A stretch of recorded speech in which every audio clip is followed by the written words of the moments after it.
Hello everyone, welcome back to LARP Sheet. I'm Faye, and today we're here to talk about Vampire the Masquerade. So, Vampire the Masquerade is overseen by the Mind's Eye Society, which have groups all over the world. And one of the cool things about being part of one of the Mind's Eye Society groups is that you can play anywhere. You know, if you're going on vacation in Europe, and there's a local Mind's Eye group near you, you can take your character and go play at that group.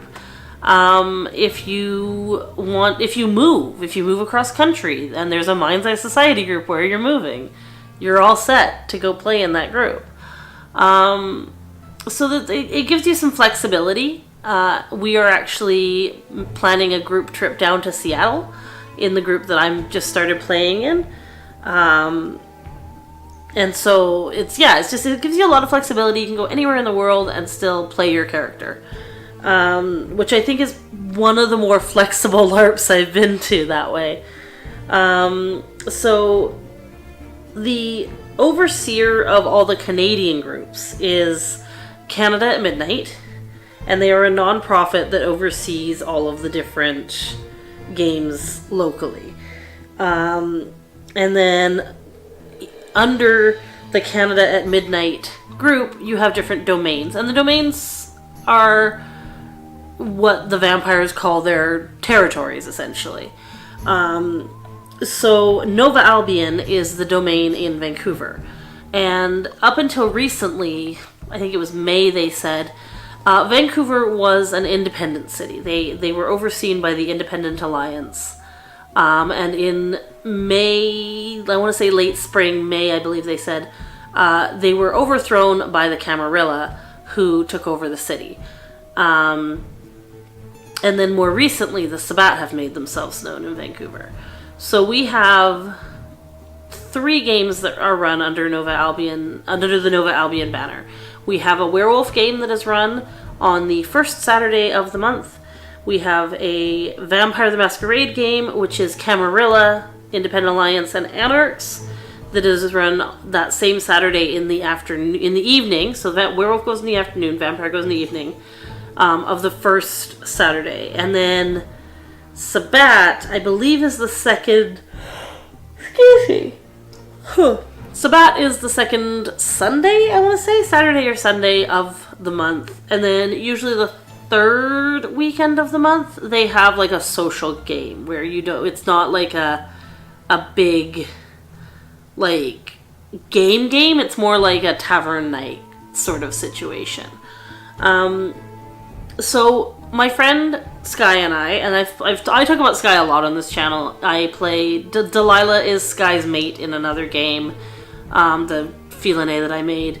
We've created characters together, we've played in multiple LARPs together, we're really good friends, and LARP is kind of our joint passion. So we made characters to go together to this vampire game, and that's kind of what I'm going to talk about is the first game. I just wanted to make sure you guys had like a little bit of history of what Vampire the Masquerade is and what is going on in the city we're in. So I play a character named Avery Barnes, and she is a ghoul. And her vampire is played by my friend Sky, who I've talked about on this channel before. He and I do a lot of LARPing together. It's kind of a shared passion. And he has a vampire named Cade, who is a Malkavian Knight of the Moon. And he is a member of the Anarchs. And now he's a more recent convert to the Anarchs, like within the last century. Because the Anarchs don't actually like it when vampires have ghouls. It's kind of a thing that they're not really into. They consider them to be blood slaves. It kind of defeats the purpose of the whole, like, be independent, don't be ruled by anything, be of your own mind, don't try and control people, like, just everyone do their own thing. So ghouls kind of go against that mentality. So Avery is Cade's ghoul. My friend Sky plays Cade. I'm not going to say too much about Cade's story because that's his story to tell. If you play Vampire with me and you don't want to know Avery's backstory because you're worried about metagaming, please exit here and you can come back later. You gone? Okay. Please don't metagame if you're still here. Anyways, so Avery is a ghoul who was turned by Cade into a ghoul around the late 1800s. Probably late 1880s, early 1890s. And she, previous to that, was in an asylum that Cade had driven her into. He drove her insane, and then he killed her family, made sure she was blamed for it, and she was chucked in an asylum where he then positioned himself as a physician, and continued to poke and pry at her mind and just completely break her into little pieces. So he was killing people. He was hungry. He was eating people. Nobody believed Avery. And so she decided she was going to investigate. She was going to figure this out. She was going to find the monster that was killing people. She was pretty sure it was the same monster that had killed her parents, but nobody believed her.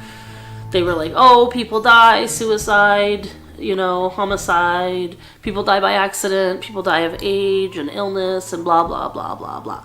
Nobody believed her that someone was killing people. So she investigated.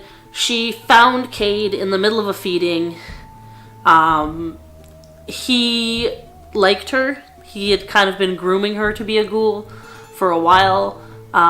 She reminded him a little of his own humanity in some weird way. And so the fact that she had found him was really spunky and full of moxie. So he turned her into a ghoul, and they left the asylum under questionable circumstances that I may get into later. So Avery is really broken mentally. She also has the flaws of curiosity and restlessness, which means if she sits still for too long or doesn't investigate interesting things, it actually does her willpower damage. So that's a fun flaw to have. So Avery and Cade recently returned to North America. They were in Europe were working in a 10 to 20 year timeline, and had been for a very long time in Vancouver before that. But they returned to a city changed because the Independent Alliance had Vancouver for a while, and so when they returned, all of a sudden it was under Camarilla control. So they reached out to the Anarchs, and the leader of the Anarchs is Lucius, and they got permission from Lucius to stay in Anarch territory and to kind of get involved in the politics there. And Cade Skye was not able to attend the first kind of it was the tavern night thing that I was talking about earlier, the social get together I wanted to go to. Excuse me. Before our first event. So I went by myself, and our kind of backstory to that was that Cade had received permission from Lucius to send Avery to this event under Lucius's supervision. So Lucius would kind of keep an eye out for her and make sure she was okay, being as that she is a ghoul in a room full of vampires. One of the funny things about Avery is that because she is significantly older than a lot of ghouls, and some of the vampires in that case, she actually sometimes ends up being one of the oldest people in the room, despite the fact that she's a ghoul and not a vampire. So that was kind of funny. There were actually a number of vampires that were younger than she was in that room. So she met some people, she got some information, she passed it on to Cade, and then we attended our first actual event this weekend, which was one of their normal Camarilla Anarch Independent Alliance games that they host the first Saturday of the month. So they arrive and they come in and they have a meeting. They meet with Lucius before they go into the main event space, because Lucius is hosting the event at his wine bar, and they kind of get a down low on what's going on. And then they go in, and Avery kind of like points out some of the people that she saw last time and tells Kate about them. And the local Malkavian Primogen comes out, and she introduces herself. And now she's with the Camarilla, but she's very much of the mind that Malkavians should stick together. So she comes out, she introduces herself to us after Lucius introduces... Well, actually, no. Lucius introduces us to her, I believe. And then we get, like, kind of... She introduces us around a bit. And early in that introduction period, she points out one of the elders, a Bruja elder, and she says, no, that's one of the elders, you don't talk to him, okay? And she's...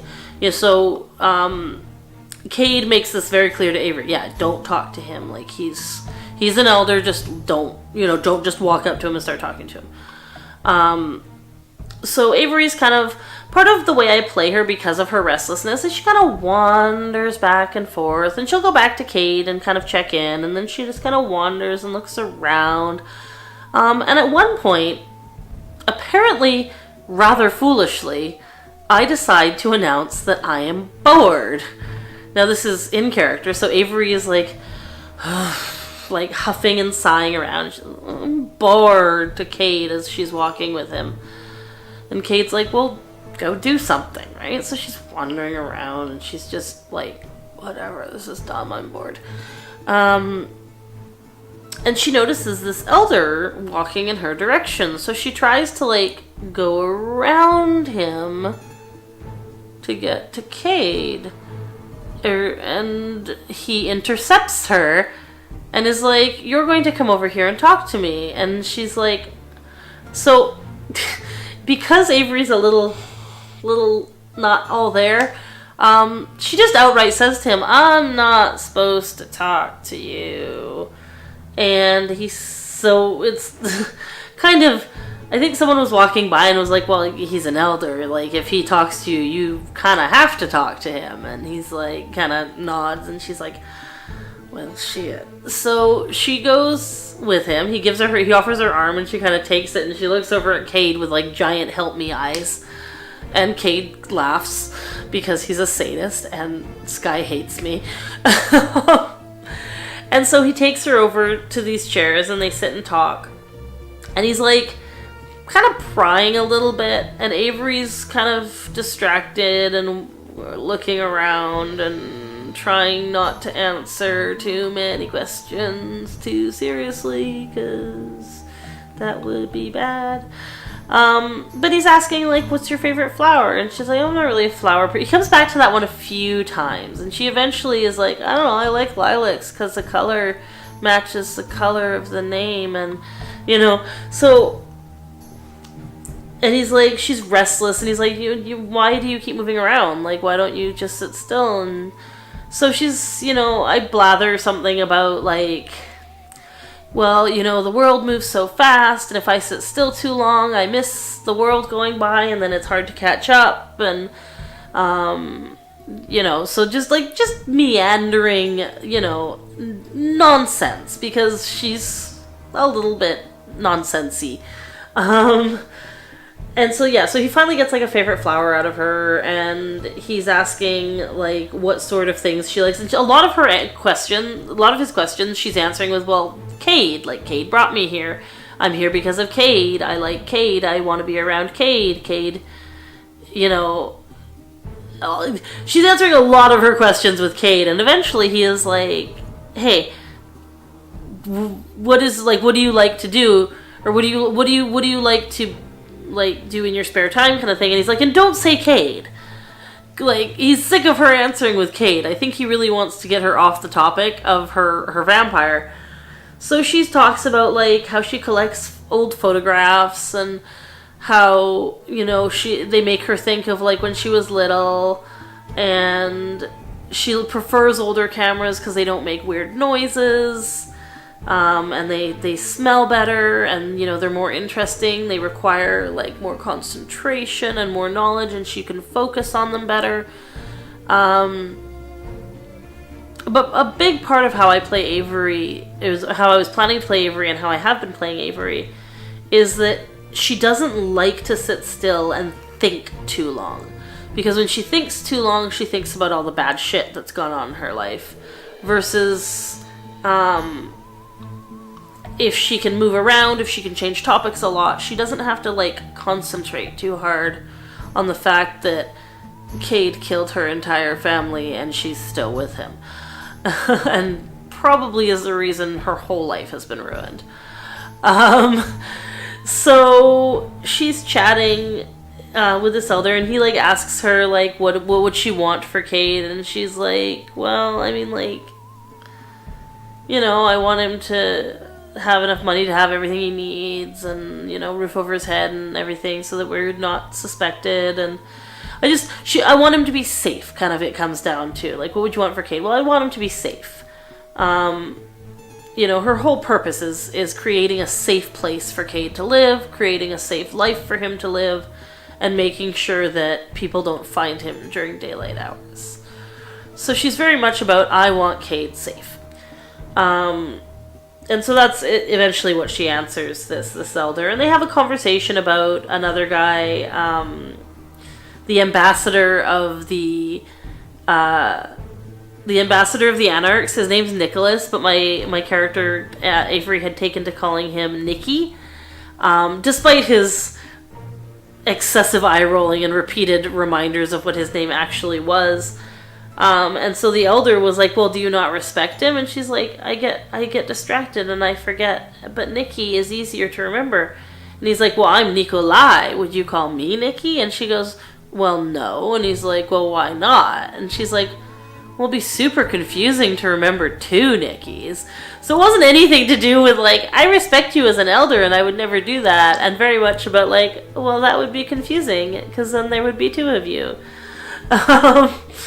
So, like, she really is, like, Avery's a very harmlessly offensive character. In the fact that, like, she doesn't mean to be like, disrespectful or misbehave. It's just that her head is really not screwed on straight. And so sometimes she forgets or she gets distracted. And this is something I do check in with after game. Like, I checked in with the person who played Nick to make sure things were okay. And yeah, the guy who played Nikolai just had way too much fun, like, fucking with me. So through the whole conversation anyways, she is, like, staring at Cade repeatedly and, like, begging for help practically. And eventually Nikolai lets her go, after, like, falsely saying that she can leave, but it would disappoint him, and it would probably disappoint Cade, because Cade was enjoying watching her squirm. So he's like, well, you can go, but no, you'll be disappointing both of us. And she was like, well, this is a trap, so she stayed. But eventually he did actually dismiss her, and she just, like, bolts back to Cade. So that was just, like, one small portion at the beginning of the night. And then there was, like, we got attacked by assassins who were after one of the people who was visiting us, who had apparently killed someone really important. Don't piss off the prince of the city, I think was the moral of that one. I was a little bit confused. My character can see spirits, so she went on this, like, investigatory trip. Anyways, she did this thing where, like, so Vampire is a parlor LARP. So, like, the combat with the assassins was, like, a turn-based, more like a tabletop. And the thing that I did later was also, like, more like in tabletop style, in that I sat down with a storyteller and I said, I want to investigate this ghost that I keep seeing across the street, because Avery's a medium. She can see spirits. So she goes across the street and she breaks into this house, and she goes upstairs and she finds this dead guy, who, the house has been cleaned out. Like, it looks like, they're getting ready for new tenants, kind of thing. But the house is completely cleared out. There is no actual body there, but there's a spirit hanging from a ceiling fan. And the rope is gone, but it's very clear that he's, like, hanging from the ceiling fan. He's swaying back and forth. And he's pissed. Oh, is he pissed? And so Avery investigates, and she realizes that this poor guy had a daughter living in the States and couldn't afford her medical bills. And so the hospital kicked her out. She was discharged from hospital. and died 5 days later. And there's a death certificate that she finds, and so she realizes that this guy essentially didn't see any other way out. They wouldn't release his daughter's body to him unless he paid her hospital bills that were overdue. And so he was stuck. He couldn't pay her hospital bills. She was stuck in the States. They were going to do medical experiments on her if he couldn't pay the bills. So he killed himself. And ended up trapped as a spirit in the house where he died. Tied to the ceiling fan and unable to move on and be with his daughter. So Avery, being the blunt, stupid, crazy girl she is, was like, well, that was a dumb thing to do. Now you'll never be with your daughter. To which the spirit glared and clawed at her angrily, but can't speak because, of course, he's got this imaginary rope around his neck. And so she kind of was like, okay, well, I really can't do anything about this. Like, there's nothing in the house, so you're not tied to anything specifically here. So she wanders back and she tells, she actually met a Giovanni earlier in the evening who's a necromancer, and had asked her, if you see any more spirits or you see anything like this or that or the other thing, please let me know. And so she told her about the whole story of this investigation that she did, because she pointed out that Giovanni had someone following her around earlier, and the Giovanni happened to know that this was a spirit that she had ripped out of the body of another vampire. So she then realized that Avery could see spirits, and they had a little chat about that. And yeah, so that was an interesting little, side quest. It's not related at all to the main plot line right now, but it's an interesting little side quest. And then the end of the evening comes along. There's kind of little bits here and there. They interrogated one of the vampires from the assassination attempt, and then there's some chatting and some politics and little stuff, nothing super crazy. And then at the very end of the night, Lucius gathers everyone. He says, I want to thank everyone for coming. The Camarilla make a little statement about, I can't even remember, it obviously wasn't that important. The representative of the prince comes up and makes this little statement. And then Lucius says, and I unfortunately have some housekeeping to do for the Anarchs. And he calls forward Nicholas, who is the ambassador I mentioned earlier, and accuses him of breaching the masquerade, which is part of that is that vampires will not reveal themselves to anyone.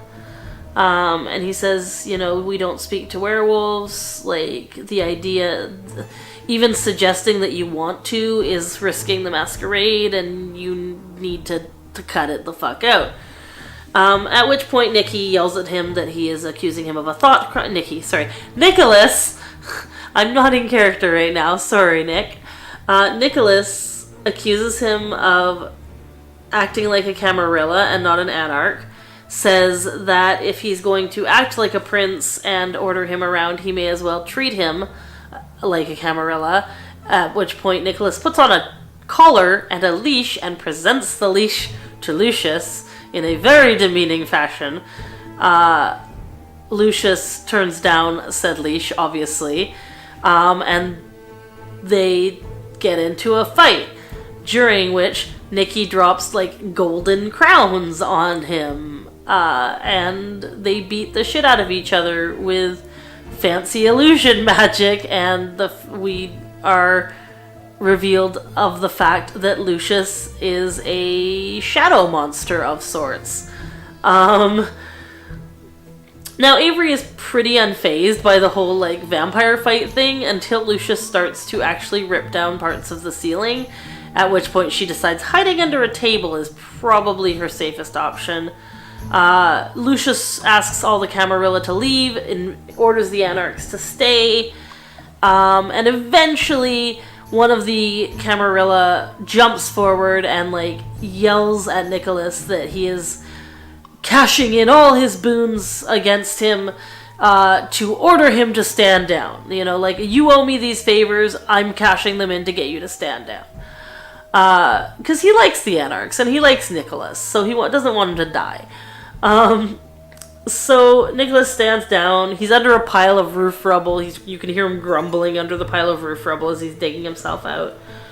And that was how game ended, was with this like giant fight between the Anarch leader and the Anarch ambassador. So that should have some interesting repercussions. Nikolai is far too interested in Avery, so that should lead to some interesting conflict between Cade and Nikolai, which should be entertaining considering Cade is just a little itty bitty neonate and Nikolai is an elder. So, oops! Sorry, Sky. But yeah, so that was my first vampire game. I am totally hooked and going to be going back in November. I am not sure about December. It will depend on when game falls because Legacy's weekend falls the same weekend. Legacy's November weekend falls over the November to December weekend crossover thing. So if they run the game on the 1st of December, I might not make it. Hoping to make it, really enjoying it. I have some stuff coming up for Legacies too, though, so I kind of want to make those games as well. But yeah, just in general, really enjoyed Vampire. Totally hooked. Met some really cool people. Am very much looking forward to the next game and seeing where that goes. I'm hoping we have a social game this month where I can take Avery and see how things go. But yeah, moral of the story, guys. Do not announce your boredom in front of a Bruja Elder. It will get you in trouble. Or at least get that Bruja interested in you, which is the same thing as being in trouble. Oh god, what have I done? So, as always, our last order of business is a shout out to another LARP YouTuber. This week, I want you guys to go check out Max Sterling over at LARPgasm. He's a really great guy, seems like a total sweetheart, and he does some really great tutorials. So one of the things I really like about Max is if you can't sew or you're not super crafty, his tutorials are geared at making things as simple and cheap as possible so that someone with a limited budget or limited skills can still have a really cool immersive costume. He just did a cloak tutorial with no sewing. So there you go as an example. Yeah, so he's done a lot of stuff. He does some really cool post-apocalyptic tutorials. I think that's kind of his main genre right now. But previous to that, he was doing just a lot of like general LARP videos. So go give him, go check him out, give him a subscribe, tell him I sent you. And as always, whether you're a hero or a villain, always be excellent to each other. Don't forget to check out my Ko-fi and Instagram below, guys, and we'll see you later. Bye.